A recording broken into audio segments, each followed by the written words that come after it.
আজকে রান্না করব প্রেসার কুকারে খাসির মাংস মাটির চুলায়। তো এই তো খাসির মাংসটা খেতে যতটা মজাদার, কিন্তু এটা কিন্তু পরিষ্কার করতে তার থেকেও বেশি কঠিন, অনেক পরিশ্রমের। আমি 2 ঘন্টা যাবৎ পরিষ্কার করছি। এইখানে প্রায় 1.5 কেজি মতো খাসির মাংস ছিল। এটা আমি 2 ঘন্টা যাবৎ, 2 ঘন্টার বেশি হয়েছে পরিষ্কার করছি। তো একটা একটা পিস করে নিয়ে, কারণ এই খাসির মাংসে এত পরিমাণ এই লোমগুলো ছিল যা পরিষ্কার করতে করতে আমার জীবনটা শেষ আজ। তো এই তো রান্না করতে চলে আসলাম। ১ম এ তো আমি চুলায় বসিয়ে দিয়েছি প্রেসার কুকারটা। তো তার মধ্যে দিয়ে দিয়েছি তেল, গরম মসলা, এলাচ, দারচিনি আর পরিমাণ মতো পেঁয়াজ। এই পেঁয়াজটা আমি ভেজে নেব, লাল লাল হওয়া পর্যন্ত ভেজে নিতে হবে। তারপরে এরই মধ্যে দিয়ে দেব বাটা মসলা। আর বাটা মসলার সঙ্গে কিন্তু আমি সব রকমের শুকনো মসলাগুলো দিয়ে দিয়েছি একই সঙ্গে।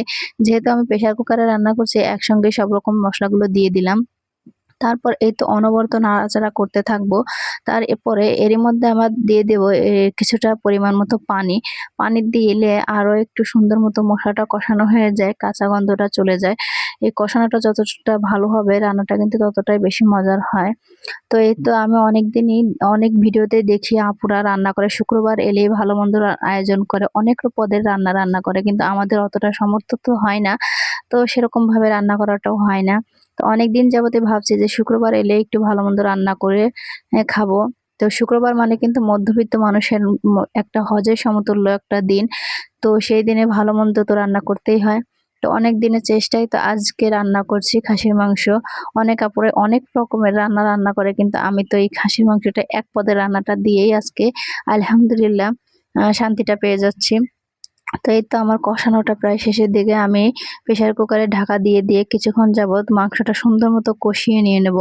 তারপর পরিমাণ মতো ঝোল দিয়ে প্রেসার কুকারটা আটকে দেব। তো আমার রান্নাটা কেমন লাগছে তোমাদের অবশ্যই কমেন্টে বলে যাবা। তো কে কিভাবে এরকম প্রেসার কুকারে রান্না করো অবশ্যই কমেন্টে বলবা। আমি অনেক সময় মাংসটা কিন্তু মেখেও দিই, আবার এরকম করে কষিয়েও দিই। এই তো দেখো আমার রান্নাটা কিন্তু শেষ। আর দেখো কতটা সুন্দর কালারটা এসেছে, মাশাআল্লাহ মাশাআল্লাহ। তো আজ এই পর্যন্তই। ভালো থাকবে, সুস্থ থাকবে। আল্লাহ হাফেজ।